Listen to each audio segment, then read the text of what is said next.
Shalom. Berikan senyuman kanan kirinya yang terbaik, kanan kirinya kalau ada. Berikan senyuman yang terbaik pada sore hari ini. Walaupun cuacanya sangat panas sekali, tidak hanya panas tapi panas sekali. Ya, puji Tuhan. Hari ini begitu luar biasa kasih Tuhan. Tempat saya hujan deras.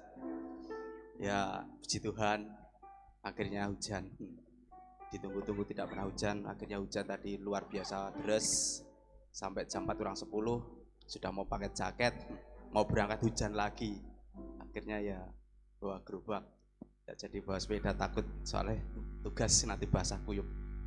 Tuhan sangat baik dan sangat baik. Sore hari ini begitu luar biasa. Saya melihat senyum-senyumnya Bapak, Ibu, bapaknya cuma 2 yang di depan saya. Selainnya di sini semua banyak yang ibu, anak-anak muda. Senyumnya luar biasa. Kita sama-sama mengasihi Tuhan. Tuhan pun sangat-sangat mengasihi saya dan saudara. Mari Bapak terkasih, kita siapkan hati kita. Kita mau beri yang terbaik sore hari ini. Biar kita tidak hanya datang, sekedar datang, tapi kita datangnya tidak sia-sia. Tapi benar-benar kita datang mengalami Tuhan. Dan Tuhan bisa memuaskan, mengenyangkan roh, jiwa, dan tubuh kita. Sehingga kita benar-benar hidup kita berkenan di hadapan Tuhan. Mari Bapak terkasih bilang, Tuhan Yesus. Kita mau selidiki hati kita masing-masing, pribadi lepas pribadi. Supaya hari ini kita boleh mengalami Tuhan. Karena kita setiap hari mengalami kebaikan Tuhan, merasakan kebaikan dan menikmati kebaikan Tuhan. Bila saat kita berada dalam hadirat Tuhan, kita bisa mengalami pribadi dengan Tuhan. Allah yang sungguh baik dan sangat baik. Kita sama-sama beri yang terbaik buat Dia. Tuhan, kami datang mengabdi tata kudus penuh dengan ucapan syukur Tuhan buat semua yang Tuhan sudah kerjakan dalam setiap kami. Sore hari ini kami mau puji, mau sembah Engkau. Tapi terlebih dahulu selidiki setiap hati kami Tuhan. Bila Tuhan dapat sesuatu tidak berkenan ataupun dosa di hadapan, kami sama-sama minta pengampunan-Mu Tuhan. Supaya sore ini kami boleh layak dan berkenan di hadapan Engkau. Kami mau mengalami Engkau secara pribadi. Bahkan dekap kami Tuhan dengan kasih. Saat kami berada dalam hadirat-Mu, ada suatu hal yang baru yang Tuhan berikan kepada setiap kami. Kami mau menikmati segala sesuatu yang Tuhan sudah sediakan. Hari ini yang Tuhan kami datang di hadapan Engkau. Kami mau beri kemuliaan buat Engkau. Kami mau berikan hormat bagi Engkau Tuhan. Ambil alih Roh Kudus, ambil alih Roh Kudus. Ambil alih Roh Kudus hidup kami. Bahkan tempat ini Engkau sudah memenuhi dengan hadirat. Kemuliaan-Mu sudah di tempat ini. Terima kasih Tuhan Yesus. Kami mau puji, kami mau sembah Engkau Tuhan. Haleluya Roh Kudus. Terima kasih Roh Kudus. Ku beri kemuliaan dan hormat.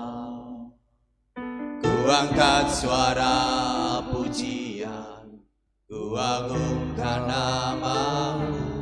Ku beri kemuliaan dan hormat. Ku angkat suara pujian, ku agungkan nama-Mu. Sebab Kau besar, perbuatan-Mu ajaib, tiada seperti Engkau.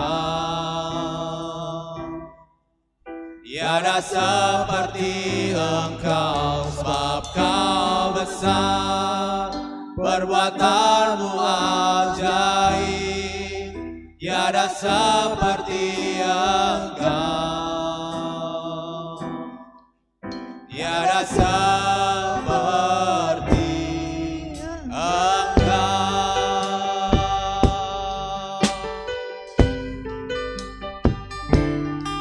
Beri kemuliaan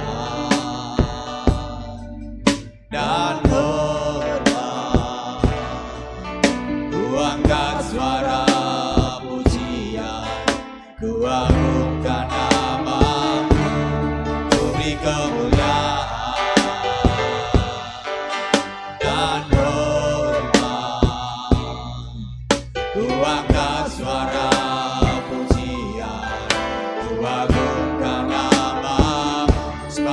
Engkau besar, perbuatanmu ajaib, tiada seperti Engkau, tiada seperti Engkau, sebab Kau besar, perbuatanmu ajaib, tiada seperti Engkau. Amin, amin.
hamba ketahui siapa kau.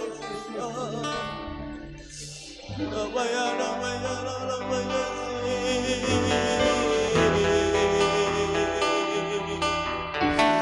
Dekap kami dengan kasih-Mu Tuhan. Dekap kami dengan kasih-Mu Tuhan. Hanya kasih-Mu Tuhan. Hanya kasih-Mu Tuhan. Shirabaya, rabaya, rabaya, rabaya, rabaya, rabaya, rabaya, rabaya, rabaya. Shirabaya, rabaya, rabaya, rabaya, kemuliaan hanya bagi nama-Mu Yesus. Allah yang ajaib, Allah yang perkasa. Sungguh besar Kau Tuhan. Sungguh besar Engkau Yesus. Rabaya, sikir, rabaya, rabaya, rabaya. Shirabaya, rabaya, rabaya, sikir, rabaya, rabaya.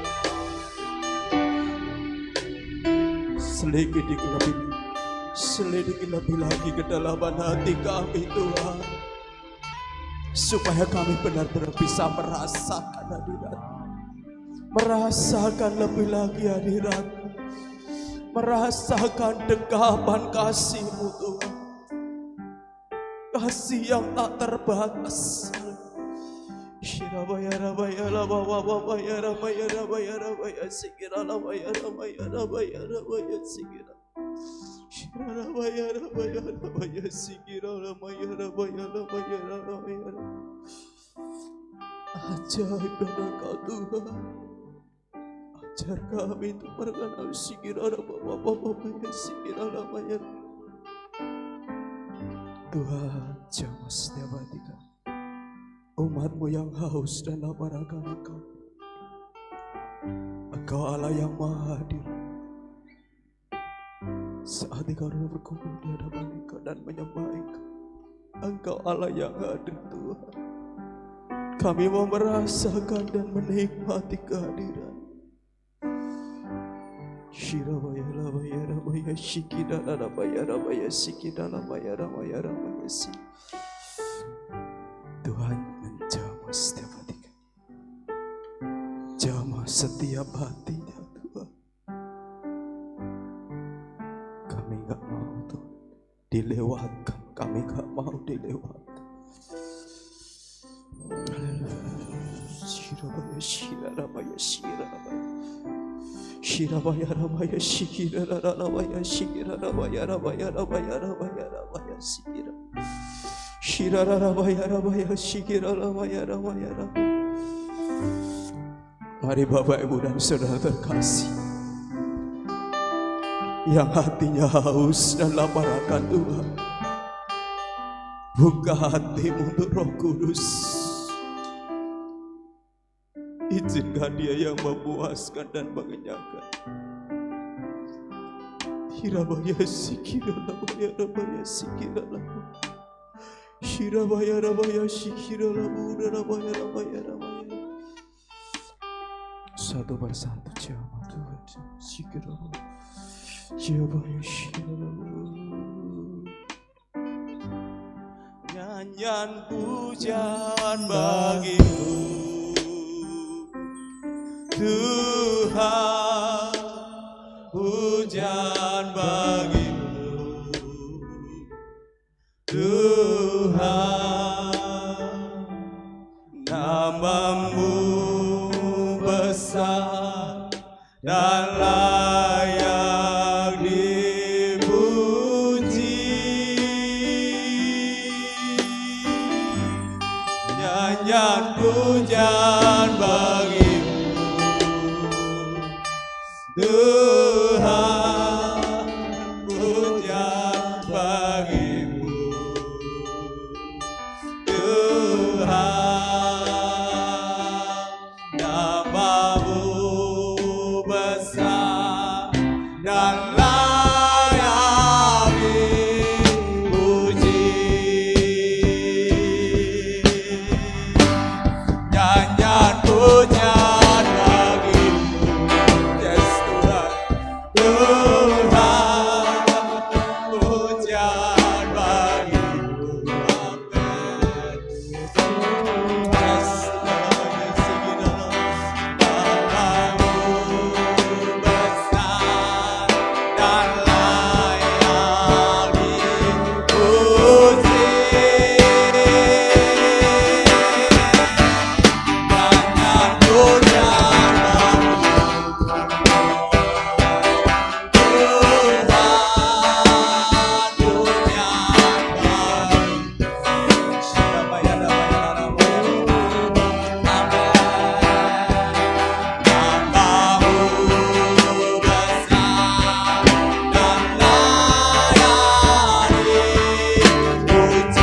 gereja untuk kita bangkit berdiri sama-sama sambil angkat hatiku. Nyanyian pujian bagimu.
Tuhan, nyanyian pujian hanya bagi Engkau, Yesus Kristus Tuhan.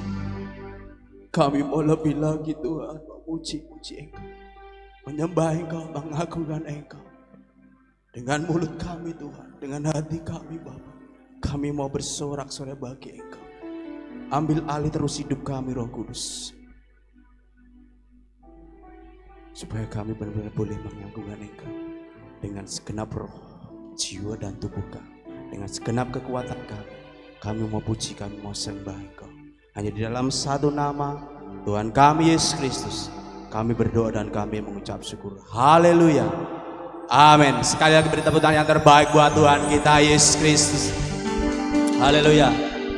Masih kuat bahan berdiri Bapak Ibu terkasih? Masih kuat bahan berdiri? Haleluya. Saya percaya semuanya disukakan Tuhan. Setiap hati kita setiap hari disukakan Tuhan. Walaupun keadaan kita seperti apa, tapi percaya sama Tuhan, hati kita selalu disukakan oleh Tuhan. Amin. Amin. Haleluya. Suka-sukamu Tuhan,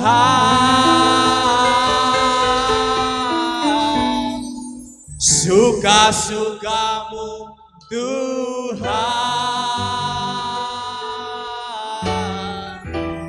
suka-sukamu Tuhan, suka-sukamu Tuhan. Berikan sorak-sorai buat Tuhan kita. Haleluya. Kita boleh bersuka cita bersama-sama untuk memuji memuliakan nama Tuhan. Terpujilah nama-Mu. Kita bisa berjoget ke kanan ataupun ke kiri. Ya. Sekarang berjoget tidak hanya untuk cowok, tetapi wanita boleh berjoget buat Tuhan. Haleluya. Amin. Sungguhlah hidupku telah ditebus oleh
Tetap kuat dan berdiri, Bapak Ibu Saudara. Tidak sekedar menemani WL atau singer berdiri, tapi kita berdiri di hadapan Tuhan untuk memuji Tuhan, bersorak Tuhan. Tadi pujian suka-sukamu Tuhan. Kalau kita berdiri, tetap bangga, tetap berdiri. Karena percaya bahwa semuanya, saya dan saudara semua punya masalah. Tapi percaya di dalam Yesus, semuanya bisa dibereskan. Amin. Beres kabeh. Urip iki pancen akeh masalah, tapi percaya dalam Tuhan ada pemberesan, ada penyelesaian yang Tuhan sanggup menyelesaikan. Yang mustahil bagi kita, tidak ada yang mustahil bagi Tuhan. Haleluya. Terpujilah nama. Urip iki pancen akeh masalah, kadang tekane gonta-ganti. Ojo wedi lan ojo kuat.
Terkadang pun silih berganti. Amin. Amin. Bareng Gusti kita ada.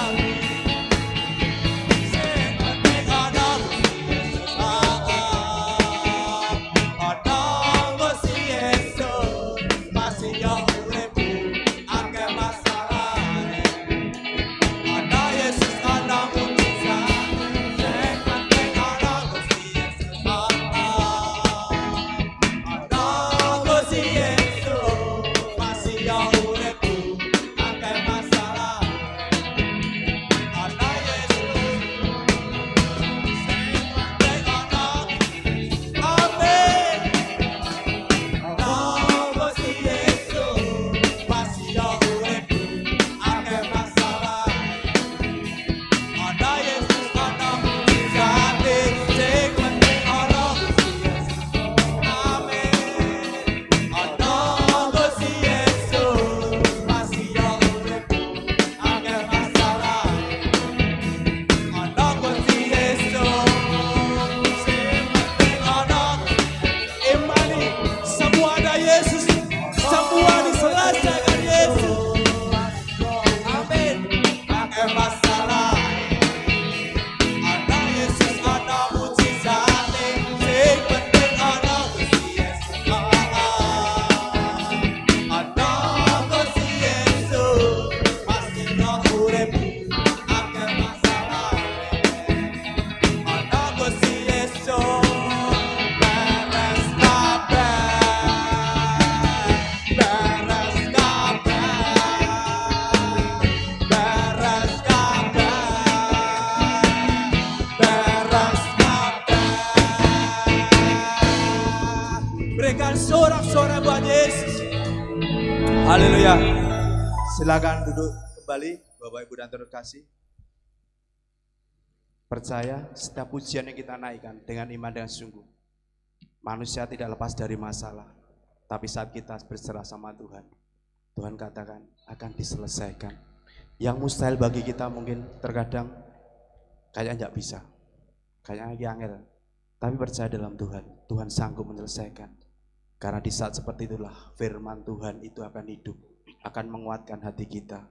Bagaimana Tuhan menyelesaikan saat kita tidak bisa menyelesaikan lagi. Ketika kita angkat tangan kita, Tuhan akan turun tangan. Imani dan percaya. Perjalanan hidup kita itu tidak enak-enak saja. Terkadang kita rasakan secara daging itu tidak enak. Tapi percaya, pemeliharaan Tuhan tidak pernah berkesudahan. Anugerahnya Tuhan selalu membuat kita terpesona. Apapun terkadang membuat hati kita bisa menangis. Terkadang secara daging kita sangat membuat kita lemah. Membuat pengharapan kita terkadang lemah. Tapi ingat, anugerah Tuhan terus selalu membuat kita terpesona. Semua kemurahan Tuhan tidak pernah terlambat pertolongan. Siapkan hatimu Bapak, Ibu, dan Saudara untuk mendengar kebenaran firman Tuhan sore hari ini. Bahwa Allah kita lah yang luar biasa. Haleluya. Tuhan, Kau sungguh besar, karya-Mu sungguh ajaib, tiada hentinya ku mengagumi, sungguh Kau ajaib. Ku mau selalu bersyukur kepadamu Tuhan, anugerah-Mu mempesonaku. Selalu dan selalu Kau angkat hatiku, Kau membuatku berharga di mata-Mu. Terima kasih Tuhan,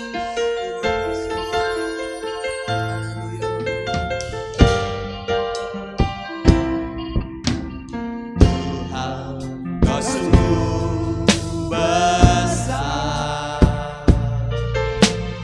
karya-Mu sungguh ajaib, tiada hentinya ku mengagumi, sungguh Kau ajaib. Mau selalu bersyukur kepadamu Tuhan, anugerah-Mu mempesonaku. Selalu dan selalu Kau angkat hatiku, Kau membuatku berharga di mata-Mu. Mau selalu bersyukur kepadamu Tuhan, anugerah-Mu mempesonaku. Selalu dan selalu Kau angkat hatiku, Kau membuatku berharga di mata-Mu.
bersyukur kepadamu Tuhan, anugerah-Mu mempesonaku.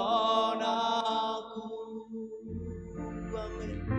Selalu dan selalu Kau angkat hatiku, Kau membuatku berharga di mata-Mu. Kau selalu bersyukur kepadamu Tuhan. Aku dan Bapak Gembala mempesonaku.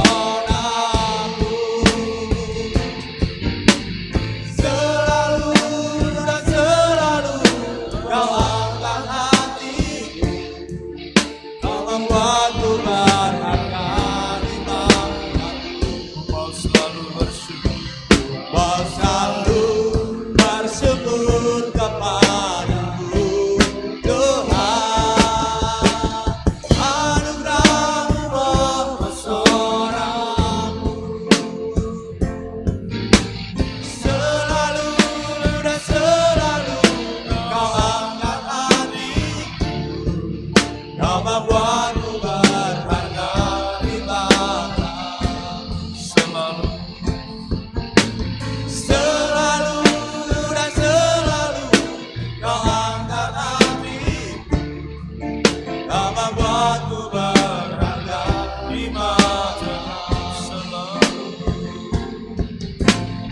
Selalu dan selalu Kau angkat hatiku, Kau membuatku berharga di mata-Mu. Selalu dan selalu Kau angkat hatiku, Kau membuatku berharga di mata-Mu.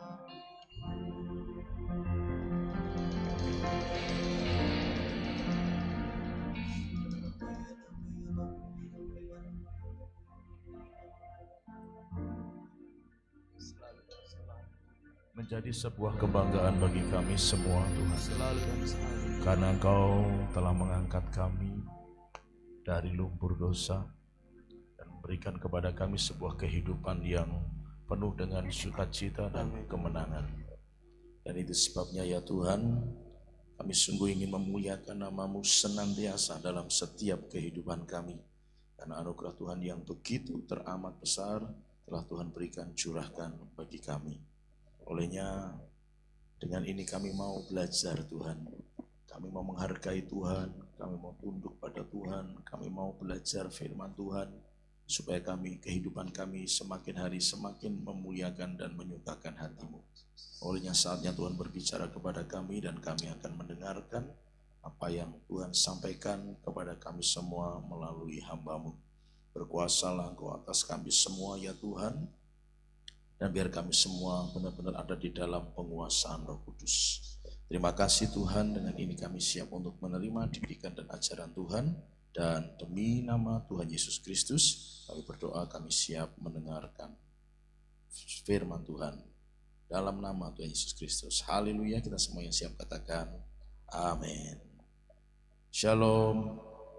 Puji Tuhan Bapak Ibu Saudara yang kasih Tuhan, kesempatan yang luar biasa bila hari ini kita bisa ada sebagaimana kita ada semua karena anugerah dan kemurahan kebaikan Tuhan bagi kita semua.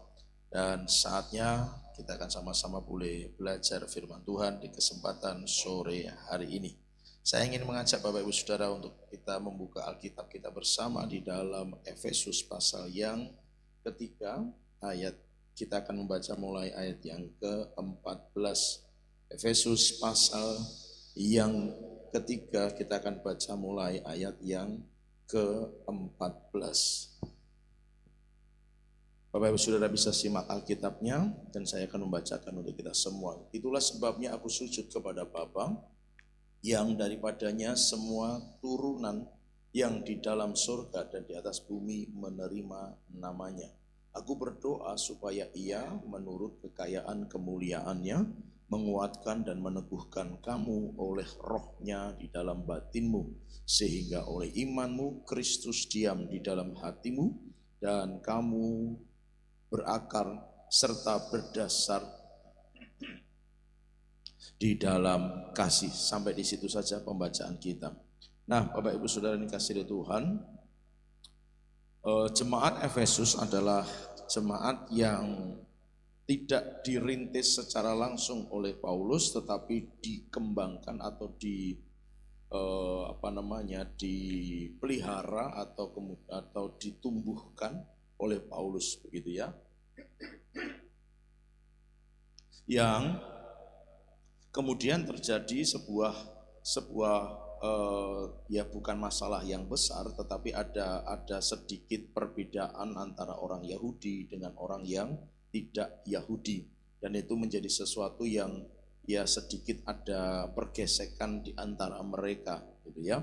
Dan lalu oleh karena ada hal itulah kemudian Paulus mengirimkan surat kepada jemaat di Efesus, yang salah satunya dari apa yang kita baca adalah menjadi bagian dari nasihat-nasihat yang diberikan kepada Paulus. Tetapi yang kita baca ini adalah bagian dari doa yang disampaikan kepada Tuhan oleh Rasul Paulus tentang jemaat di Efesus. Nah, mengingat sebuah hal yang terjadi di antara mereka di jemaat Efesus ini adalah adanya pergesekan antara orang Yahudi dengan orang yang bukan Yahudi. Karena orang Yahudi menuntut bahwa orang Kristen Yahudi, maksud saya begitu, orang Kristen Yahudi menuntut supaya orang Kristen yang bukan Yahudi harus mengalami sunat secara lahiriah seperti yang dilakukan oleh orang Kristen Yahudi. Tetapi sesungguhnya yang orang Kristen Yahudi ini lakukan dalam hal bersunat itu hanya karena mengikuti budaya mereka sebagai orang Yahudi adalah disunat umur 8 hari, ya, sunat lahiriah. Dan itu yang kemudian merasa bahwa orang-orang Kristen yang masuk harus mengikuti adat istiadat ini, gitu ya. Nah, itu yang kemudian sedikit menjadi agak pergesekan di antara mereka. Tetapi dalam hal yang kita bisa baca hari ini tentang apa yang didoakan Paulus kepada Tuhan mengenai jemaat di Efesus adalah, aku berdoa, ayat yang ke-16, supaya ia, yaitu Bapa, yang ayat ke-14 itu disebutkan oleh Paulus, itulah sebabnya aku sujud kepada Bapa.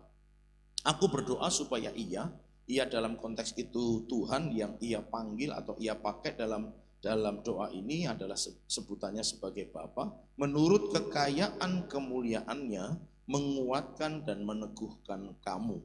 Nah, Bapak Ibu Saudara, ini yang penting untuk kita bisa pahami bersama. Jadi Paulus itu menganggap Tuhan adalah Bapaknya. Sebuah konsep yang sangat jauh dari yang dipahami oleh Paulus selama ini.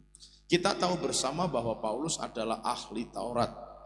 Orang Farisi, ahli Taurat dan turunannya, apapun kelompok-kelompok namanya itu, tetapi adalah kelompok yang sama dari orang-orang Yahudi, adalah tidak mungkin menyebut Tuhan orang Israel, Tuhannya orang Israel dengan sebutan Bapa, itu tidak mungkin. Karena buat mereka Tuhan itu adalah Allah yang transenden, Allah yang jauh, Allah yang tidak terjangkau dan tidak terselami. Kenapa? Karena konsep mereka Tuhan itu Tuhan yang maha besar, Tuhan yang maha kuasa, Tuhan yang terlalu dahsyat untuk bisa dikenali dan didalami. Apalagi kalau bisa memanggil dia sebagai Bapa. Itu sebuah konsep yang tidak pernah terpikirkan dalam konteks Paulus sebagai ahli Taurat. Tetapi kalau dalam tulisannya kepada Efesus, Paulus menyurati mereka dan memberikan kata-kata aku berdoa kepada Bapa, itu menunjukkan bagaimana hubungan yang dekat dan erat yang dimiliki oleh Paulus, sehingga itu akan mengubah konsep pemikiran dari seorang ahli Taurat yang begitu luar biasa. Saudara, kalau saya ngomong begini mungkin agak susah dibayangkan, tetapi saya coba membawa saudara kepada pengertian ini. Bayangkan begini, saking kuatnya Paulus itu memegang ketauratannya dia, sampai-sampai dia benci kepada kekristenan. Saya pakai istilah kekristenan karena dalam konteks kita, tapi dalam konteks waktu itu kan belum ada istilah Kristen gitu ya, maksud saya begitu. Sampai dia pengen bunuh para pengikut Yesus. Itu Paulus, satu-satunya tokoh ahli Taurat yang ditulis dalam Alkitab memiliki sebuah niat yang kuat sampai dia minta legalitas dari pemerintah pada waktu itu untuk diizinkan membunuh semua pengikut Yesus. Satu-satunya ahli Taurat, sekali lagi saya tegaskan, satu-satunya ahli Taurat yang ditulis dalam Alkitab yang memiliki niat kuat untuk membinasakan semua pengikut Yesus. Menjadi sangat tidak mungkin kalau pada akhirnya dia bisa panggil Tuhannya orang-orang yang dia ingin bunuh itu dengan sebutan Bapa. Menjadi semakin tidak mungkin. Kalau itu sampai keluar bahasanya begitu dari mulutnya Paulus memanggil Tuhan dengan sebutan Bapa. Kenapa? Ya itu tadi latar belakangnya sudah saya sampaikan. Dari orang yang membenci Yesus berubah dan berbalik, sebut saja 180 derajat, hingga pada akhirnya dia bisa menyebut dia Tuhan dengan sebutan Bapa. Nah, perhatikan begini Bapak Ibu Saudara. Yang pertama, Paulus dengan latar belakangnya, ahli Tauratnya, gitu ya, pendidikannya, kehebatannya, kemampuannya, kemudian sampai itu membuat dia fanatik luar biasa sehingga semua yang disebut pengikut Yesus dia benci dan dia mau bunuh. Tetapi tiba-tiba perubahan itu membuat Paulus bisa memanggil pribadi yang dia benci di awal dengan sebutan Bapa. Nah, saat ini saya sudah singgung sedikit bagaimana pengenalan akan Kristus, pengenalan kepada Tuhan, pengenalan kepada Yesus itu mengubah seluruh mindset dari Paulus. Mengubah cara berpikir, mengubah bahkan sikap hati yang dulu adalah pembenci, penolak dan lain sebagainya menjadi orang yang dekat sehingga dia menyebut Tuhan dengan sebutan Bapa. Jadi Bapak Ibu Saudara, ternyata cara berpikir yang keliru itu menunjukkan bagaimana seseorang dekat atau tidak dengan Tuhan. Cara berpikir seseorang, mindset seseorang benar atau salah. Saya berani menyebut benar atau salah. Itu karena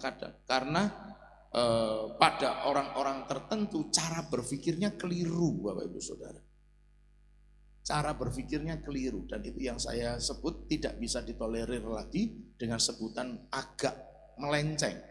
Ya namanya keliru ya salah kan gitu ya.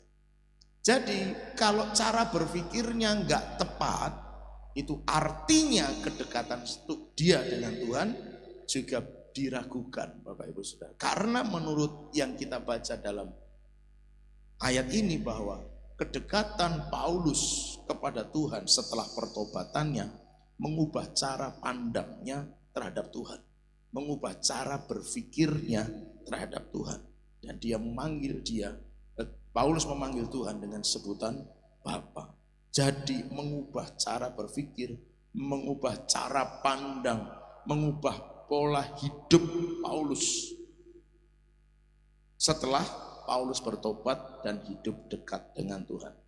Nah, memang yang menjadi persoalan adalah karena orang kadang tidak sadar kalau dia salah. Orang masih merasa dia benar. Itu yang repot Bapak Ibu Saudara. Sehingga orang menjadi tidak merasa aku nggak perlu lebih dekat dengan Tuhan lagi. Aku nggak perlu lebih bergaul karib dengan Tuhan lagi. Karena aku merasa aku sudah baik-baik saja. Kekristenanku tidak ada masalah. Cara berpikirku nggak ada yang salah. Itu yang membuat kemudian orang merasa ya sudah cukup ini buatku. Kekristenanku seperti ini saja, ibadahku seperti ini saja, hidup rohaniku seperti ini saja, selesai. Bapak Ibu Saudara yang dikasihi Tuhan, mari bahwa Alkitab menulis barang siapa merasa dirinya sudah saya ayatnya kurang tepat barangkali kalimatnya, tapi ada berkata bahwa barang siapa merasa dirinya tidak berdosa, justru dia sudah berdosa. Jadi kalau ada orang Kristen merasa dirinya tetap baik-baik saja kekristenannya, sesungguhnya dia sedang tidak baik-baik saja kekristenannya. Jadi hari ini kita belajar untuk kita bukan untuk apa ya Bapak Ibu Saudara ya bahasanya, minder atau enggak pede atau enggak yakin dengan pengorbanan Kristus dan penyelamatan Kristus dalam dirinya. Tapi jangan pernah merasa dirinya tetap baik-baik saja. Atau juga merasa ragu terhadap karya Kristus dalam dirinya. Jangan. Harus tetap yakin dan percaya bahwa karya Kristus bagi kita itu sempurna, katakan sempurna. Jadi nggak mungkin tidak bahwa setiap kita yang percaya Yesus diubah, diperbaharui, katakan amin. Namun jangan sampai kemudian kita merasa, oh iya hidupku baik-baik saja. Aku doa tiap hari sekian jam dan seterusnya, baca Alkitab sekian pasal dan seterusnya. Aku mengikuti banyak kegiatan-kegiatan rohani dan seterusnya. Dan kemudian aku merasa aku masih baik-baik saja. Nah, pemikiran untuk berkata bahwa Tuhan sempurnakanlah aku, itu bukan karena kita ragu, bukan. Itu bukan karena kita nggak percaya, bukan. Tetapi sempurnakanlah aku Tuhan. Itu supaya kita merasa aku tidak baik-baik saja dalam kerangka sehingga aku merasa puas dan mindsetku tetap begitu, cara berpikirku tetap begitu, tidak pernah berubah dan pada akhirnya membawa kita pada kebinasaan. Karena firman Tuhan berkatanya begitu Bapak Ibu Saudara. Yang merasa dirinya enggak berdosa justru dia sudah berdosa. Jadi kedekatan dengan Tuhan itulah yang mengubah cara berpikir. Kedekatan dengan Tuhan itulah yang mengubah cara menjalankan kehidupan. Jadi kalau maaf bicara Bapak Ibu Saudara pasti bisa sih melihat gitu ya, oh iya aku itu masih malas berdoa misalnya begitu ya, ini hanya contoh saja. Oh iya aku masih malas baca Alkitab, oh iya aku masih malas datang ke gereja, oh iya aku masih malas menabur, aku masih enggak suka, kemurahan hatiku belum besar, misalnya begitu, pasti bisa ngerasain. Pasti bisa ngerasain. Kalau sampai itu saja enggak bisa ketemu, wah saya sudah enggak bisa ngomong lagi. Karena kalau itu saja enggak ngerti Bapak Ibu Saudara, orang enggak nyadar kalau dia malas berdoa, orang enggak nyadar kalau masih malas baca Alkitab, ya sudah repot. Saya enggak tahu hidupnya nanti akan jadi apa gitu kan. Tapi kalau sampai yang itu saja, yang sederhana seperti itu orang enggak bisa sadar, oh iya aku perlu meningkatkan, aku perlu menambahkan, aku perlu giat lagi. Misalnya begitu, ya sudah. Karena orang ini berarti sudah selesai. Karena dia sudah merasa nggak perlu yang lainnya lagi Bapak Ibu Saudara. Padahal Alkitab menuliskan 1 jadi 2, 2 jadi 4, 5 jadi 10. Dan itu terus mengalami multiplikasi hidup. Setiap apa yang Tuhan percayakan harus bisa dimultiplikasikan. Katakan sama-sama multiplikasi. Jadi tidak bisa orang Kristen sekarang doanya setengah jam, 10 tahun yang akan datang tetap setengah jam. No. Harus bisa mengalami peningkatan. Levelnya harus naik. Kalau hari ini doanya setengah jam, 10 tahun yang akan datang harus bisa sudah 2 jam, 3 jam. Baca Alkitabnya hari ini cuma 1 perikop, sudah harus bisa berubah jadi 1 pasal, 2 pasal, 3 pasal, dan terus. Bapak Ibu Saudara harus bisa memahami itu, bahwa kekristenan kita harus meningkat. Nah sekali lagi, itu semua hanya bisa terjadi ketika kita dekat, melekat, akrab, karib dengan Tuhan. Itu yang akan mengubah cara berpikir, cara pandang kita terhadap Tuhan dan semua yang Tuhan kerjakan dalam hidup kita. Olehnya Bapak Ibu Saudara, mari menyadari bahwa ya aku perlu meningkatkan diriku, aku perlu mengupgrade diriku, aku perlu menaikkan level rohaniku dan seterusnya. Yang sepakat bisa katakan kanan kiri, katakan kita harus upgrade hidup kita. Maka maaf ya Bapak Ibu Saudara, ya memang ada banyak hal yang terjadi dalam hidup kita, tetapi kiranya itu tidak menjadi alasan dan penghalang penghadang buat kita untuk mengupgrade, menaikkan level rohani kita. Jadi kalau bahasanya sekarang gimana ya saya mau ngomong, ya kembali lagi sebenarnya hal yang sederhana kok. Yang belum ibadah generasi, ayo ikut ibadah generasi, itu namanya menaikkan level. Yang sudah generasi ya tambah yang lainnya lagi. Gitu kan saudara, ikut doa kota, ikut doa apa segala macam yang Tuhan memang kerjakan melalui gereja ini.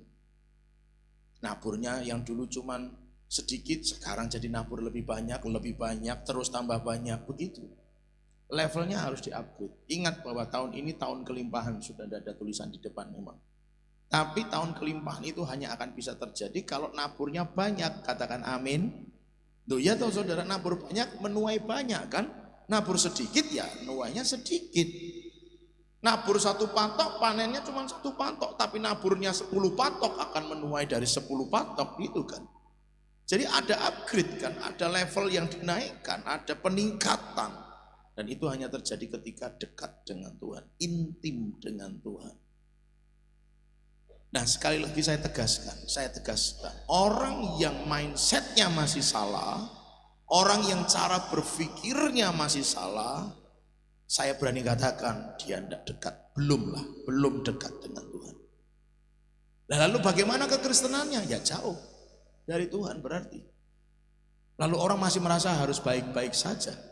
Jangan, harusnya dia sadar Bapak Ibu Saudara. Harusnya saya sadar. Harusnya kita sadar bahwa ternyata berarti aku nggak baik-baik saja kekristenanku. Berarti harus dirubah supaya lebih dekat dengan Tuhan. Bagaimana mengukur cara berpikir yang salah? Tidak bisa diformulasikan. Tapi semuanya sudah ada di sini. Catatan dalam kitab Galatia yang ikut doa pagi, beberapa hari doa pagi semuanya diambil dari kitab Galatia pasal 6. Kemarin yang kita pelajari adalah berbuat baik kepada semua orang, tetapi terutama kepada saudara seiman. Jadi mindset yang keliru adalah dengan saudara seiman berani nginjek, tapi kalau sama orang yang bayarnya lebih mahal, dia bisa dahulukan. Itu mindset yang salah. Saudara seiman harus lebih didahulukan. Jadi kalau untuk saudara seiman harus yang terbaik. Kasih tahu kanan kiri, untuk saudara iman harus yang terbaik. Ya iyalah. Jangan karena orang lain bayar, saudara seiman nggak bayar, itu kemudian produknya dikurangi kualitasnya. Itu salah, mindset yang salah itu. Tuhan bisa nomor 2, piknik bisa nomor 1. Itu mindset yang salah kan. Tapi kan itu nggak ada di sini. Yang amin itu memang tidak melakukan atau nggak pernah piknik. Nggak pernah piknik katanya saudara. Kasihan sekali. Ayo piknik bareng. Juni tanggal 16, 17, 18, sekitar tanggal itu. Pokoknya hari raya korban tahun depan. Piknik bareng. Makanya kan sudah disuruh nabung sejak awal tahun kan sudah. Yang belum nabung siapa? Ayo. Besok aku belum punya duit, lah salahnya siapa? Kudu mangkat, orang mangkat jajake. Masa masih punya alasan, sudah 1,5 tahun loh sampai itu nanti. Nabungnya harusnya bisa lah. Nah itu tadi mindsetnya yang kadang-kadang salah. Nah kalau mindsetnya salah itu tanda belum dekat sama Tuhan. Jadi tidak bisa Bapak Ibu Saudara kita mau ngomong apa gitu kan. Mau alasan apa, yang jelas berarti kita belum dekat sama Tuhan gitu aja. Dan itu mesti menohok hati kita masing-masing, artinya kita sadar. Oh iya berarti aku nggak bisa nih. Aku harus lebih dekat sama Tuhan. Soalnya kalau kita nggak dekat sama Tuhan, kita jauh kan, bahasanya gitu toh. Kalau kita jauh, waktu Tuhan datang sebagai mempelai laki-laki, terus kita sebagai mempelai wanita jangan-jangan malah ketinggalan akhirnya. Karena kita nggak dekat. Mikirnya gitu Bapak Ibu Saudara, harus terus disambungkan dengan konsep waktu Tuhan datang aku nanti gimana. Karena begitu orang ikut terangkat pasti masuk surga. Tapi kalau sampai orang ketinggalan gambling 50-50, ada kesempatan memang masih untuk mempertahankan iman, tapi kalau tidak kuat ketinggalan, sudah selesai. Makanya saya mendorong untuk setiap kita itu harus terangkat. Bahasa saya sebagai gembala begitu. Walaupun kalau bahasa teologi kan ya namanya harus itu kedaulatan Tuhan. Tapi bahasa saya sebagai gembala mendorong jemaat untuk harus terangkat, katakan amin. Karena kalau begitu ikut terangkat pasti jaminannya masuk surga. Kalau bahasa wahyunya pasti ikut memerintah. Ya masalah memerintah oke lah, karena itu pasti ya sudah tidak perlu diomongin. Tapi di situ saya menegaskannya. Tapi kalau nggak terangkat, ya itu tadi, kalau kuat mempertahankan iman ya puji Tuhan, masih ada kesempatan masuk surga. Tapi nek enggak ya sudah selesai. Kenapa saya katakan 50-50? Firman Allah ngomong, begitu pengangkatan nanti firman dan Roh Kudus itu ikut naik. Jadi di bumi ini sudah tidak ada yang lain, hanya manusiawi kita saja yang bertahan. Padahal ada Roh Kudus saja kadang manusia masih lemah, kan gitu. Ada firman saja manusia masih gampang lemah, apalagi nggak ada Roh Kudus, nggak ada firman. Sementara penyiksaannya tidak pernah terjadi, belum pernah terjadi selama dunia ini digelar. Penyiksaan besok itu, masa antikris itu belum pernah terjadi. Berarti sedahsyat apa penyiksaannya? Mungkinkah dengan kekuatan tanpa Tuhan, dengan kekuatan tanpa firman, manusia dapat mempertahankan imannya kepada Yesus sementara penyiksaannya begitu rupa? Makanya saya mendorongnya harus terangkat pada waktu Tuhan datang. Nah, caranya kembali ke soal yang kita pelajari hari ini, harus menjadi dekat dengan Tuhan. Katakan amin. Menjadi dekat dengan Tuhan. Lanjut yuk kita pelajari. 16, supaya aku berdoa menurut kekayaan kemuliaannya menguatkan dan meneguhkan kamu. Berarti orang percaya itu bisa ngalami yang namanya lemah dan goyah. Makanya Paulus berdoa supaya menguatkan dan meneguhkan kamu. Bapak Ibu Saudara, dari inilah kemudian saya tadi ngomong di depan, jangan merasa jadi orang Kristen yang baik-baik saja. Walau bukan berarti kita itu nggak percaya, walau bukan berarti kita itu ragu-ragu terhadap karya Kristus, tetapi setidaknya kita menyadari aku butuh Tuhan, aku butuh Tuhan, aku butuh Tuhan, begitu. Supaya itu terus akan terus kita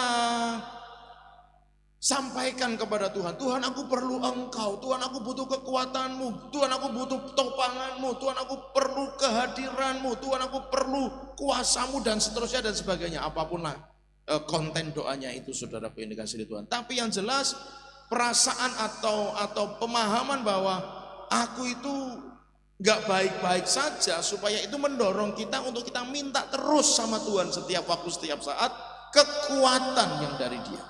Kenapa?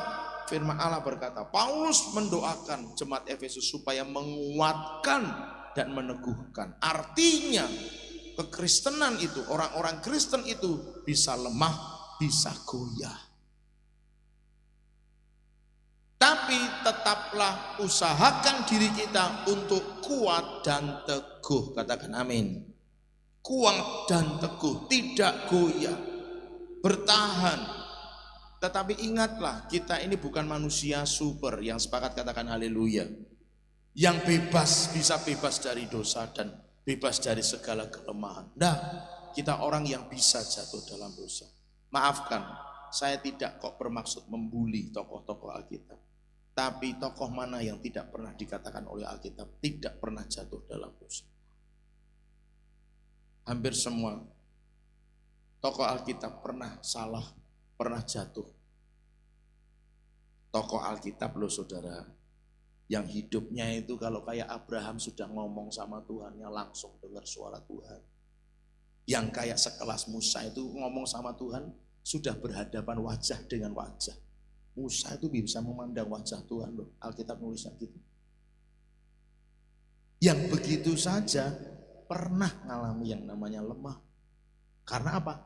Manusianya, dagingnya. Yang katakanlah saya mungkin pakai kosakata yang kurang tepat. Yang sehebat itu, yang sekelas itu saja pernah ngalami yang namanya lemah, goyah. Kok ada orang Kristen bahasa Jermannya kemaki, merasa dirinya sudah baik-baik saja, sehingga tidak perlu ini, tidak perlu itu, nggak perlu ke sana, tidak perlu ke situ,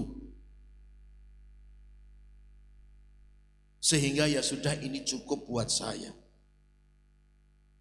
Kok ada orang Kristen yang begitu? Berarti dia menurut bahasa Alkitab sombong, karena dia merasa lebih hebat daripada yang lain.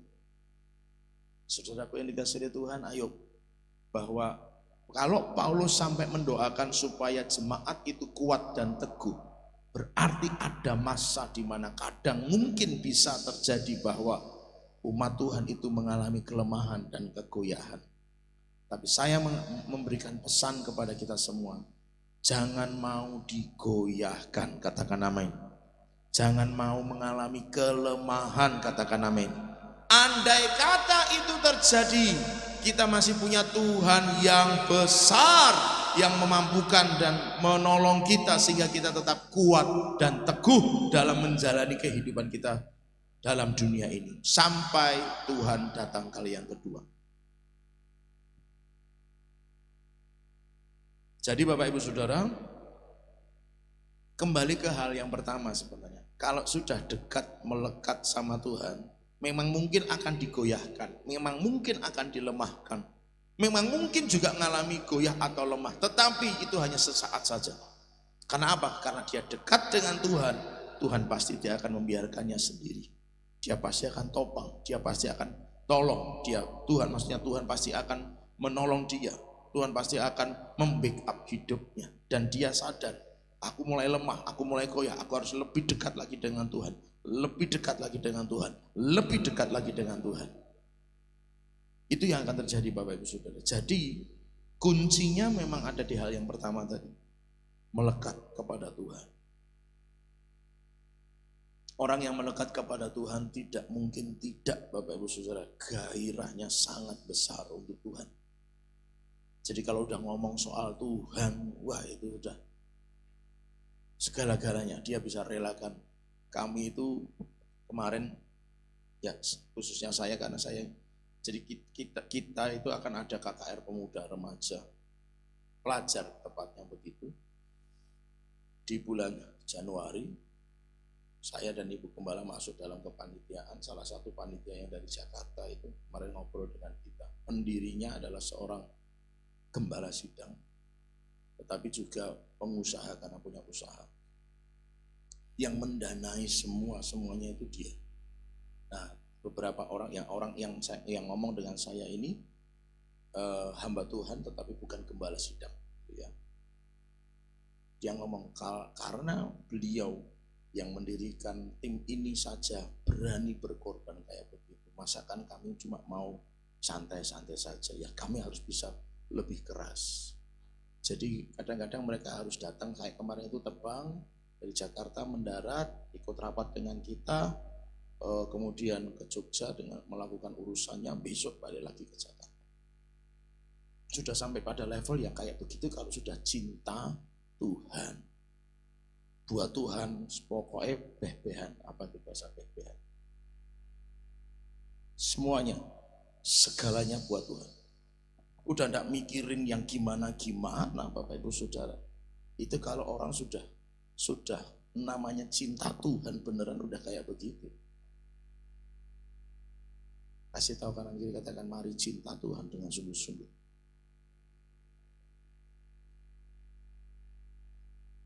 Udah pasti Saudara, pasti. Anda bisa ukur dengan kesukaan jenengan masing-masing, kita semua masing-masing. Kita punya kesukaan. Kalau udah sesuatu yang suka banget, itu mau kayak apa? Kejar Saudara. Saya suka warna ungu, suka loh. Kalau suka loh, ini levelnya suka banget. Kalau saya sudah suka warna ungu, ini hanya dalam contoh. Tapi saya tidak begitu juga, gitu kan. Cuman kalau orang sudah pada level suka, itu mau gordennya, tegelnya, cat temboknya, warna kendaraannya, warna peralatan dapurnya, ungu semua. Itu suka tuh, cinta tuh kayak gitu loh saudara. Kasih tahu kanan kiri, cinta itu ya kayak begitu. Nah, Anda cinta Tuhan enggak? Jawab sendiri. Anda all out enggak buat Tuhan? Kalau hari ini nyawa Tuhan minta kasih enggak? Pak Erik, tolong ya, doakan. Saudara, saya mau diancam dibunuh karena saya Kristen. Saya takut mati, sekarang mati saudara. Tidak apa-apa. Saya ngelatih mentalnya yang seperti itu. Tapi percayalah kalau belum waktunya Tuhan tidak akan pernah terjadi. Katakan amin. Cuma mentalnya harus ke situ. Kalau harus mati sekarang berani mati buat Tuhan. Katakan amin. Katakan amin. Kasih tahu kanan kiri, mati sekarang mau.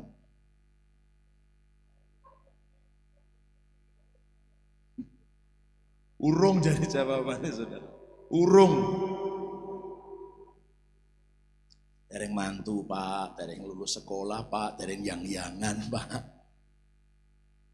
Aduh. Tapi itu mentalitas yang harus kita bangun ya. Pokoknya buat Tuhan mati pun gak masalah. Harus punya. Tapi percayalah kalau belum waktunya Tuhan, pistol di kepala aja gak akan mati. Gak akan meledak. Serius. Banyak cerita, banyak kesaksian. Celurit di leher itu gak akan mutusin leher kita. Kalau belum waktunya Tuhan, percayalah. Tapi kalau sudah waktunya Tuhan ya sudah, itu memang waktunya Tuhan. Tapi mentalitasnya harus dibangun kayak begitu. Buat Tuhan segala-galanya. Mati pun gak apa-apa. Nah, kalau mati pun gak apa-apa. 100.000 berat enggak? Kalau nyawa pun gak apa-apa. 1 juta berat enggak? Kalau nyawa aja nggak apa-apa, rumah 1 berat nggak? Enggak pak, kontrak saya soalnya. Alah.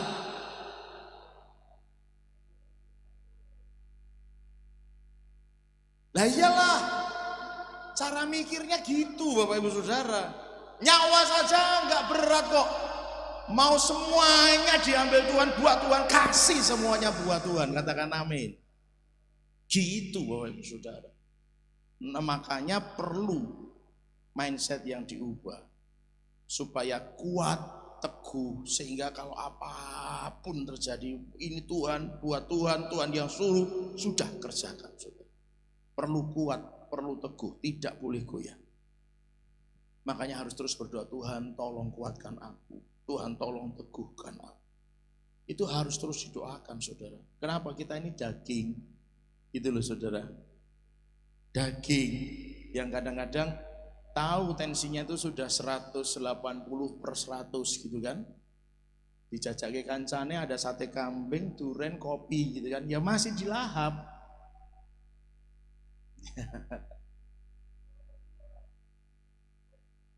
Gitu Bapak Ibu Saudara yang kasih Tuhan. Artinya daging ini kadang-kadang tidak bisa lah menahan diri, itu tidak bisa. Makanya perlu berdoa terus, minta Tuhan kuatkan, minta Tuhan teguhkan supaya tidak goyah dan sebagainya. Harus terus didoakan. Jangan sampai juga mindsetnya jadi keliru gitu kan. Itu perlu didoakan. Tuhan kuatkan aku, Tuhan teguhkan aku, Tuhan buat aku nggak goyah. Supaya apa? Panggilan-panggilan kita, pemahaman-pemahaman kita atas kebenaran firman Tuhan juga tidak keliru. Karena kita kuat, karena kita tangguh, karena kita nggak goyah. Jadi apapun yang ditawarkan oleh dunia ini, soal apapun, tentang apapun, nggak akan membuat kita jadi salah dalam berkeputusan. Kenapa? Kita nggak goyah, kita kuat. Nah, terakhir saudara, ayat 16. Menguatkan, meneguhkan kamu oleh rohnya di dalam batinmu.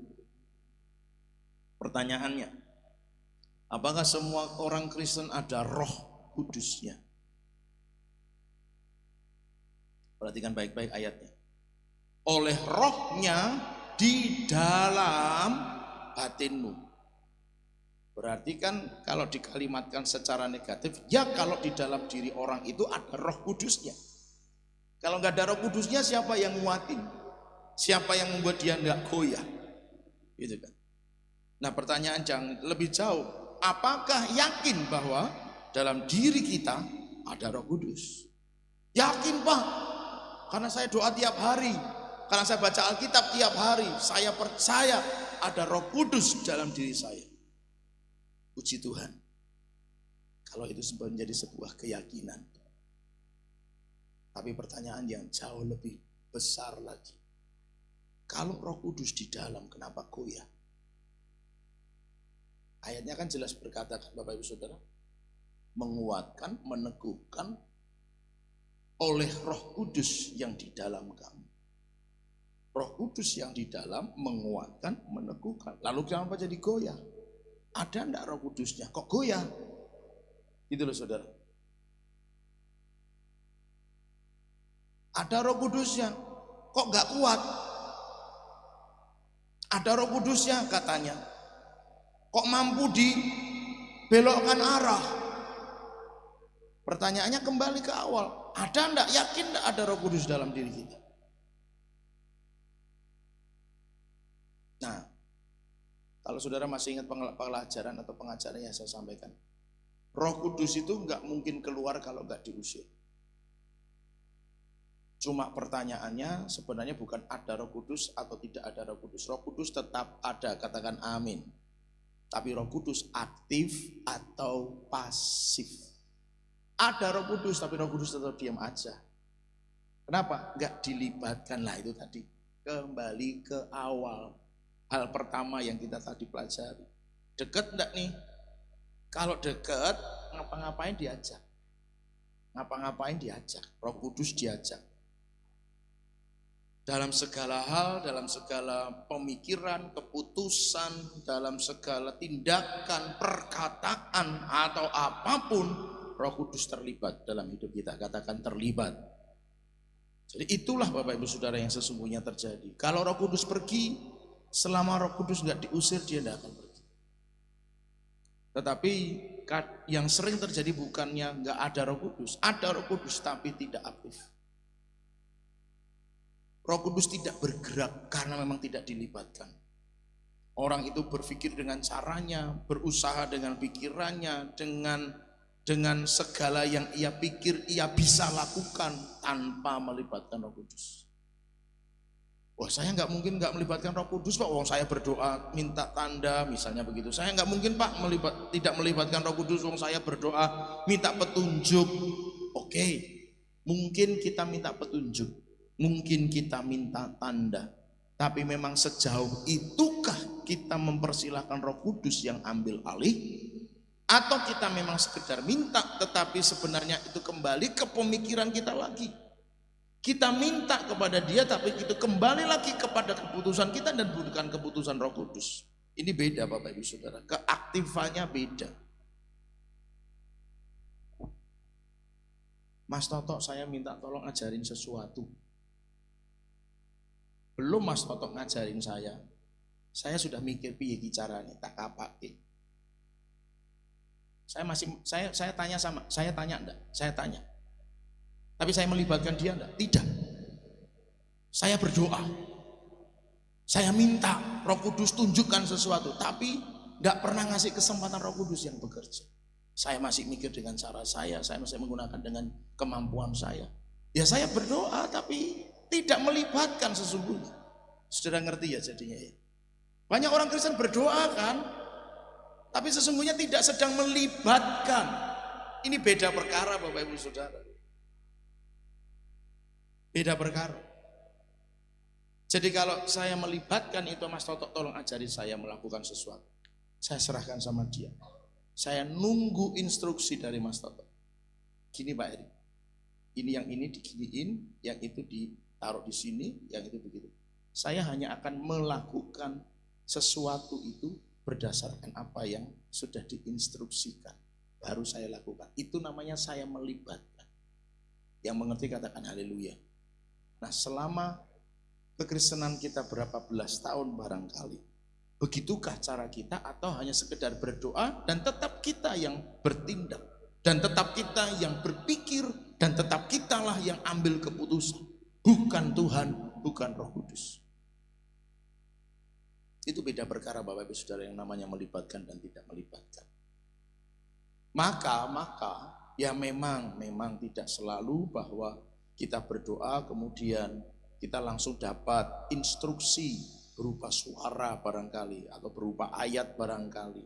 Tidak selalu begitu. Tetapi setidaknya saudara mulai bisa merenungkan hari ini bahwa benar enggak aku itu sedang melibatkan Roh Kudus atau sebenarnya aku cuma berdoa sebagai lip service, ya ngomong doang aja lah, persyaratan lah, formalitas lah berdoa, tetapi sesungguhnya aku sedang merencanakan, memutuskan dan bertindak dengan caraku dan bukan cara Tuhan.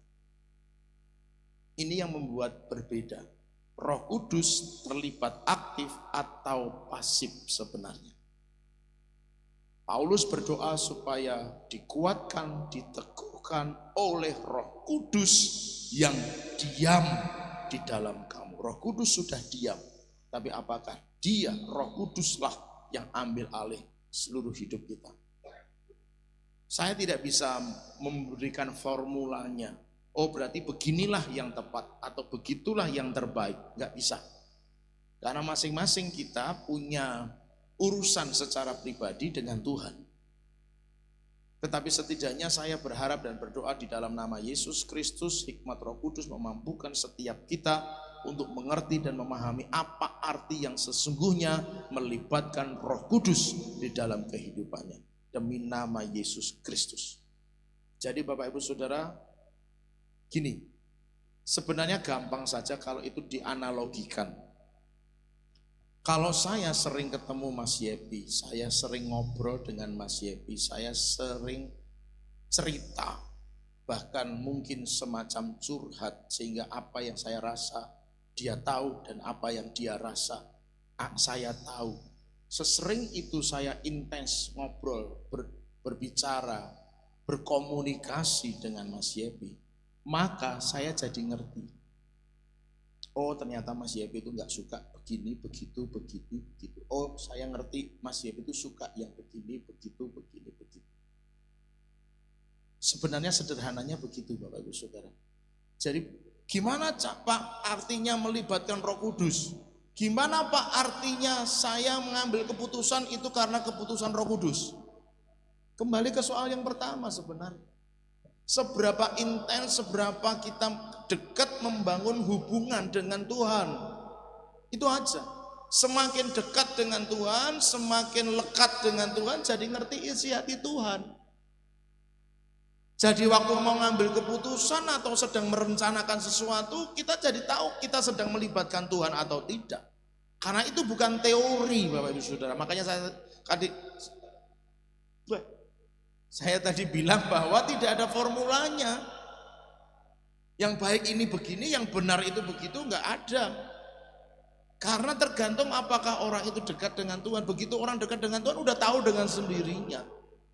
Maka kalau hari ini maaf bicara Bapak Ibu Saudara mungkin belum bisa mengerti dan memahami gimana, mulailah membangun keintiman dengan Tuhan. Yang sepakat katakan aku mau intim dengan Tuhan. Amin. Amin. Jadi Bapak Ibu Saudara yuk sama-sama bangun keintiman oleh Roh Kudus. Oleh Roh Kudus. Maka penting enggak sekarang Bapak Ibu Saudara coba renungkan kembali. Penting enggak penuh Roh Kudus? Sangat teramat penting sekali. Jadi buat kita yang belum mengalami kepenuhan Roh Kudus, baptisan Roh Kudus, bagaimana dong? Ya monggo, keputusan ada pada saudara sendiri. Anda merasa bahwa aku harus dekat dengan Roh Kudus, penuh Roh Kudus, karena hanya Roh Kudus yang bisa menguatkan dan meneguhkan diriku. Ya bagaimana upaya saudara untuk penuh Roh Kudus, dibaptis Roh Kudus? Oh saya rindu Pak, nah tinggal buktikan kalau Anda rindu. Saya haus Pak, ya tinggal buktikan kalau Anda haus dan lapar akan Roh Kudus. Buktikan bahwa memang kita cinta Tuhan. Buktikan bahwa kita memang perlu Dia dalam segala hal. Buktikan bahwa memang aku rela segala-galanya supaya aku lebih dekat dengan Tuhan. Tinggal dibuktikan, tidak bisa diteorikan. Yang sepakat katakan haleluya. Nggak bisa teori kan saudara.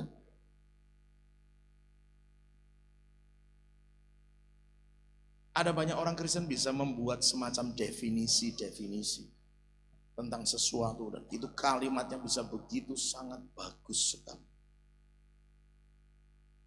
Tetapi apakah pada akhirnya itulah yang terjadi dalam, atau apakah dia mengerti yang sedang dia tuliskan, didefinisikan. Orang bisa membuat kalimat tentang itu, tetapi sekarang tinggal pembuktiannya, Bapak Ibu Saudara. Jadi ya maafkan, segalanya butuh bukti sekarang. Apakah kita cinta Tuhan? Apakah kita benar-benar melekat, mendekat, intim dengan Tuhan? Apakah kita memang menyadari aku perlu Tuhan? Perlu dituntun, ditopang, diarahkan oleh Roh Kudus. Itu semuanya sekarang tinggal bukti. Kasih tahu kanan kiri, katakan Tuhan butuh bukti. Ya kan yang butuh bukti Tuhan kan Pak, bukan manusia. Oke. Tapi menurut Bapak Ibu Saudara, apakah selama ini Tuhan juga tidak perlu bukti yang bisa dilihat oleh manusia? Karena Tuhan sedang memakai gereja untuk itu semua. Ya kan? Kalau Tuhan hanya butuh bukti secara pribadi tanpa pembuktian secara fisik yang bisa dilihat oleh manusia lain, gak perlu ada gereja. Gak perlu Tuhan membangun gerejanya secara fisik. Cukup masing-masing bertanggung jawab kepada Tuhan. Ingatlah bahwa Alkitab nulisnya dengan jelas. Janganlah meninggalkan pertemuan-pertemuan ibadah. Itu bukti fisik atau bukti rohani. Ibrani 10, betul ya? Ibrani 10 ayat 25. Apa bisa ditayangkan? Ibrani 10 ayat 25. Janganlah meninggalkan pertemuan-pertemuan ibadah seperti yang dibiasakan oleh beberapa. Pertemuan ibadah itu bukti fisik atau bukti yang enggak kelihatan, saudara? Bukti fisik kan, berarti dilihat orang kan. Berarti pembuktiannya orang juga bisa melihat, tidak hanya sekedar yang penting Tuhan tahu. Manusia enggak tahu enggak apa-apa, oke, ya. Tapi dalam beberapa hal pembuktian secara fisik yang manusia lain bisa lihat harus ada buktinya. Yang penting kan urusanku dengan Tuhan. Iya. Tapi coba jelaskan kepada saya soal pertemuan ibadah ini bicara gimana? Pertemuan ibadah itu berarti menunjukkan jamak atau tunggal? Jamak. Banyak berarti kan pertemuannya. Gak hanya seminggu sekali kan? Katakan haleluya. Iya. Pertemuan. Ada banyak kegiatan pertemuan, dan jangan menjauhkan diri. Bukti fisik manusia yang lain, orang lain, teman yang lain, saudara yang lain, keluarga yang lain bisa lihat. Ayat yang lain, Bapak Ibu Saudara. Saya tidak tahu di mana itu ayat. Bahwa orang yang mengasihi Tuhan pasti bisa mengasihi sesamanya. Karena nggak mungkin orang yang mengasihi Tuhan tetapi tidak bisa mengasihi sesamanya. Berarti orang yang mengasihi Tuhan dibutuhkan bukti fisik. Bukti fisiknya apa? Mengasihi sesamanya. Jadi kan tidak bisa lagi ngomong ya kan yang Tuhan yang butuh bukti. Ya, tapi Tuhan juga berfirman, buktikan kalau kamu mengasihi aku. Caranya apa? Mengasihi sesamanya. Dalam konteks itu kalau nggak salah diceritakan ngasih kepada yatim piatu dan seterusnya. Berarti ada kemurahan hati yang kelihatan itu. Bukti fisiknya apa berarti? Dia rela nabur nih untuk orang yang membutuhkan. Itu bukti fisik. Jadi kalau orang sampai nggak mau menabur, ya kelihatan sekali sudah Buktinya sudah nampak apakah dia mengasihi Tuhan atau tidak. Bapak Ibu Saudara yang dikasihi oleh Tuhan Yesus, mari hari-hari ini lebih dekat sama Tuhan. Katakan amin. Lebih dekat sama Tuhan. Supaya apa? Waktunya tiba, semuanya diminta oleh Tuhan. Waktunya tiba bahwa Tuhan datang untuk menjemput gerejanya. Waktunya tiba bahwa semua yang ada di dunia dengan segala apapun selesai. Dalam bahasa yang umum dikatakan orang, kiamat selesai. Maka kita sudah berada dalam posisi di mana kita memenuhi apa yang menjadi panggilan Tuhan, memenuhi apa yang menjadi standar Tuhan, memenuhi apa yang menjadi kerinduan Tuhan. Kita datang pada Tuhan.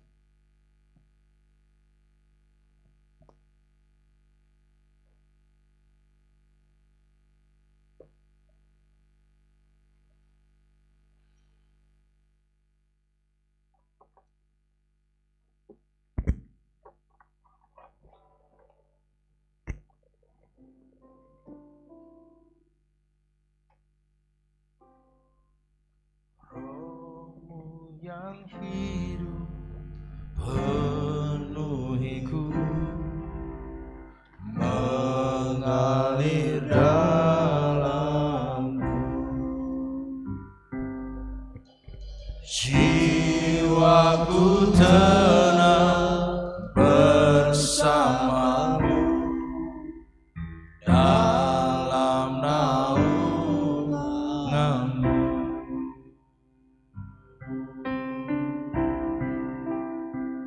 Ku buka hati untuk jamaatmu, berserah penuh di hadiratmu.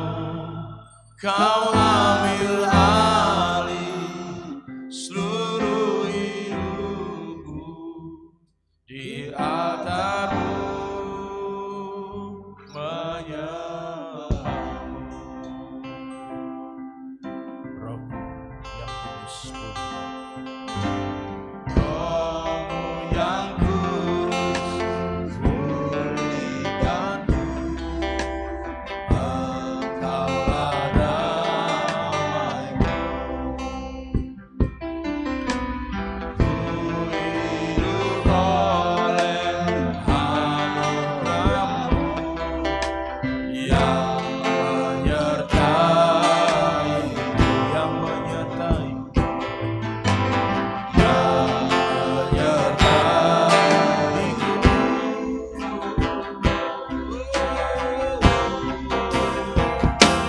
Buka hati untuk jamaah,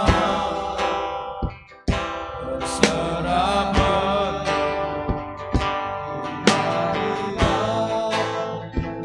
Kau ambil alih seluruh hidupku, di altarmu buka hati untuk jamaah, berserah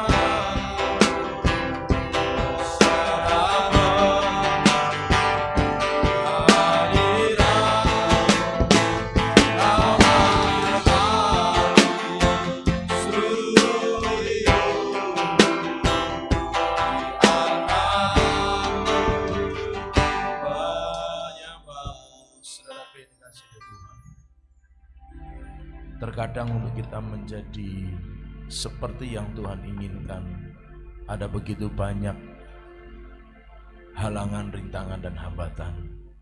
Tetapi kiranya itu tidak menjadikan kita kendor ataupun layu semangat kita untuk kita menjadi serupa dengan yang Tuhan mau dan Tuhan inginkan. Saya digerakkan untuk kita, untuk berdoa buat kita semua, untuk membebaskan, menghancurkan setiap halangan, rintangan, bentuk jenis apapun juga. Sekiranya itu adalah halangan dari dalam, biar Tuhan sendiri akan menghancurkannya. Tuhan yang akan berbicara kepada masing-masing kita sesuai dengan keperluan dan kebutuhan kita masing-masing. Tetapi Tuhan yang menghancurkannya. Atau kalau halangan rintangan itu dari eksternal, dari luar diri kita, kiranya Tuhan juga yang akan menghancurkan dan akan membebaskan kita dari setiap halangan-halangan itu, sehingga kita bisa menjadi lebih dekat dengan Tuhan, menjadi lebih intim dengan Tuhan. Namun satu hal yang perlu kita lakukan sebagai tindakan iman kita bersama, apakah kita sadar bahwa ya Tuhan, aku perlu lebih dekat dengan Engkau. Ya Tuhan, aku perlu Engkau kuatkan dan Engkau teguhkan. Ya Tuhan, aku perlu Roh Kudus-Mu saja yang ambil keputusan di dalam hidupku. Sekiranya itu adalah bagian dari yang Bapak Ibu Saudara nyatakan, atau itu yang menjadi kerinduan dari hati Bapak Ibu Saudara, silahkan bangkit berdiri dengan merendahkan hati dan diri di hadapan Tuhan, mengakui bahwa Tuhan, aku perlu Engkau, aku perlu Roh Kudus-Mu, aku perlu dekat dengan-Mu Tuhan. Aku menyadari aku perlu dekat melekat kepadamu Tuhan. Aku menyadari aku butuh dikuatkan dan ditopang. Aku menyadari Tuhan bahwa Roh Kudus perlu aktif kembali. Bahkan Roh Kudus sendiri yang akan melakukan segala sesuatunya untukku, sehingga aku tidak salah di dalam mengambil keputusan. Buat Bapak Ibu Saudara yang sepakat dengan itu, mari saya undang untuk bersama-sama bisa bangkit berdiri. Ku buka hati untuk jamaah berserapan di hadirat-Mu. Ambil aku seluruh hidup di hadirat-Mu. Hanya ku buka hati untuk jamaah berserapan di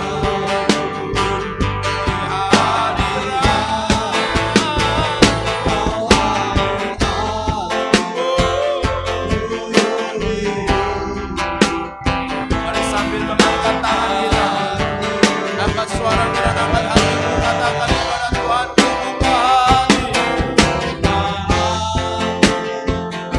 buka hati.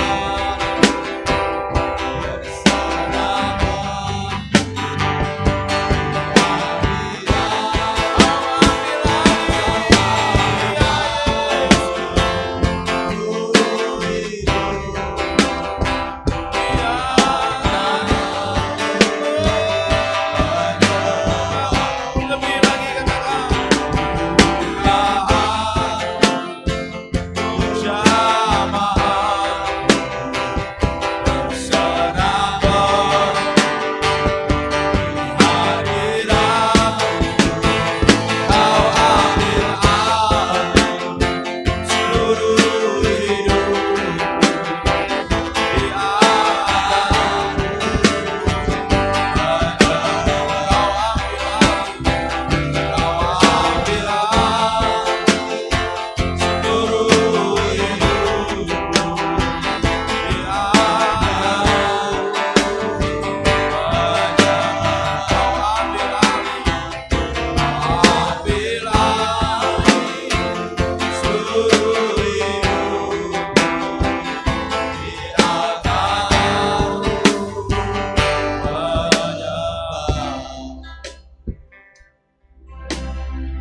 Untuk tahap yang pertama, saya ingin berdoa buat saudara yang mungkin merasa ada halangan, rintangan, baik faktor internal dalam diri kita masing-masing atau faktor eksternal yang datang dari luar kita. Bisa bicara tentang orang-orang yang di sekitar kita, bisa bicara tentang apapun yang ada dalam hidup kita, yaitu sesuatu yang bukan manusia, yang itu sifatnya mungkin kesibukan, pekerjaan apa, atau apapun juga Bapak Ibu Saudara.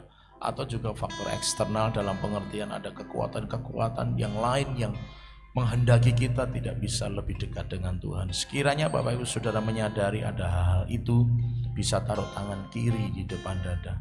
Tapi bagi yang tidak ada, tidak perlu menaruh tangan kiri saudara di dada.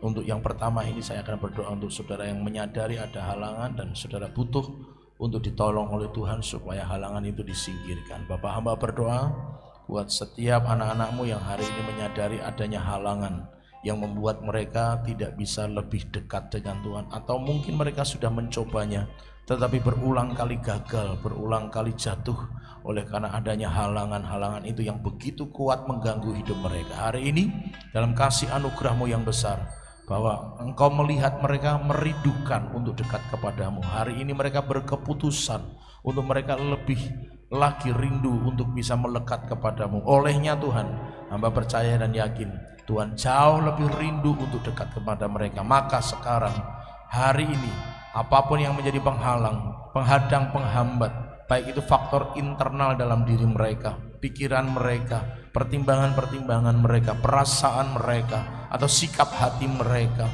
atau mungkin ada rasa sakit hati, kecewa, kepahitan yang masih mengikat, sehingga itu yang menghalang-halangi mereka dekat kepada Tuhan, atau faktor-faktor yang di luar itu.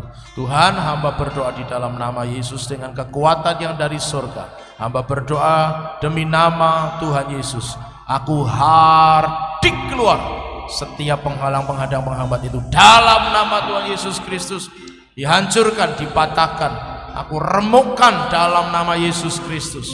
Dibersihkan dari setiap kehidupan kami sehingga tidak ada yang melekat lagi dalam diri mereka di dalam nama Yesus Kristus. Dan hari ini aku nyatakan mereka terbebas, terlepas dari semua halangan, rintangan, hambatan, gangguan dalam bentuk jenis apapun, oleh karena Tuhan telah menebus mereka. Darah Yesus telah membasuh mereka dan mereka telah dimeteraikan dengan darah anak domba Allah untuk menjadi pengikut Kristus yang sejati. Oleh sebab itu di dalam nama Yesus, kekuatan manapun tidak bisa lagi mengganggu mereka demi nama Tuhan Yesus Kristus, sehingga mereka bebas, merdeka untuk mereka lebih lagi dekat dengan Tuhan. Demi nama Yesus Kristus kami nyatakan doa ini. Sekarang saudara turunkan tangan, dan bagi saudara yang rindu melekat kepada Tuhan, buat saudara yang rindu diteguhkan, dikuatkan, bagi saudara yang rindu melibatkan secara aktif sepenuhnya Roh Kudus dalam hidup saudara, taruh tangan kanan di dada. Bapak hamba berdoa untuk setiap tangan kanan yang ditaruh di dada masing-masing, tanda bahwa mereka mulai merindukan Tuhan. Mereka rindu lebih dekat lagi dengan Tuhan. Setelah halangan, rintangan, hambatan, gangguan itu Engkau singkirkan, hari ini hamba nyatakan mereka akan menjadi pribadi yang lebih dekat dengan Tuhan, melekat kepada Tuhan. Dan itu yang akan membuat mereka diteguhkan, dikuatkan. Roh Kudus bekerja secara aktif dalam hidup mereka, dan semua pikiran-pikiran manusiawi, keinginan-keinginan manusiawi telah disingkirkan. Maka mulai hari ini Roh Kudus kiranya Engkau yang bekerja. Roh Kudus bekerjalah, Roh Kudus beracara, Roh Kudus yang akan ambil alih seluruh kehidupan kami semua demi nama Tuhan Yesus Kristus, sehingga kami benar-benar akan dipimpin oleh Roh Kudus. Kami benar-benar akan dituntun oleh Roh Kudus. Kami benar-benar akan hidup seturut dengan kehendak Roh Kudus demi nama Tuhan Yesus Kristus. Dan dengan ini hamba berdoa setiap panca indera rohani dipertajam dalam nama Yesus. Yang belum aktif diaktifkan di dalam nama Yesus Kristus, sehingga setiap kami mampu mendengar, mampu mengerti setiap arahan petunjuk yang Roh Kudus berikan kepada setiap kami semua. Olehnya Roh Kudus bekerja berkarya lebih dahsyat lagi. Penuhi setiap hati, setiap pribadi dengan Roh-Mu yang kudus. Bekerjalah lebih dahsyat lagi di dalam nama Yesus Kristus, sehingga kami semua akan benar-benar hidup seturut dengan kehendak-Mu ya Tuhan. Terima kasih ya Bapa, terima kasih ya Tuhan. Kami serahkan semuanya ini ke dalam tangan-Mu Tuhan. Mari mulai hari ini Engkau yang melihat hati mereka, dan Engkau yang mengetahui segala kerinduan hati mereka. Maka kiranya Tuhan bekerja sesuai dengan iman dan kerinduan mereka di hadapan Tuhan. Terima kasih ya Tuhan, terima kasih. Maka meteraikan setiap firman Allah di setiap hati mereka, dan biarlah firman itu yang terus bekerja dalam hidup mereka, sehingga mereka akan menjadi pribadi-pribadi yang sesuai dengan apa yang menjadi kehendak-Mu. Terima kasih Tuhan, terima kasih untuk firman-Mu. Kiranya Engkau bekerja, berkarya lebih lagi dalam setiap kehidupan anak-anak-Mu. Terima kasih Tuhan, terima kasih. Inilah syukur kami Tuhan atas segala kebaikan Tuhan. Dan dengan ini hamba nyatakan bahwa kami adalah umat Tuhan yang dekat melekat, yang intim dengan Tuhan. Kami adalah umat Tuhan yang dipimpin oleh Roh Kudus sepenuhnya. Kami adalah umat Tuhan yang tidak tergoyahkan oleh apapun juga, sebab ada Roh Kudus, ada Tuhan yang bekerja di dalam kami. Terima kasih Tuhan, kami menerima semuanya itu dengan sepenuh hati dan kami meyakininya demi nama Tuhan Yesus Kristus. Haleluya. Kita semua ini berkati, katakan amin.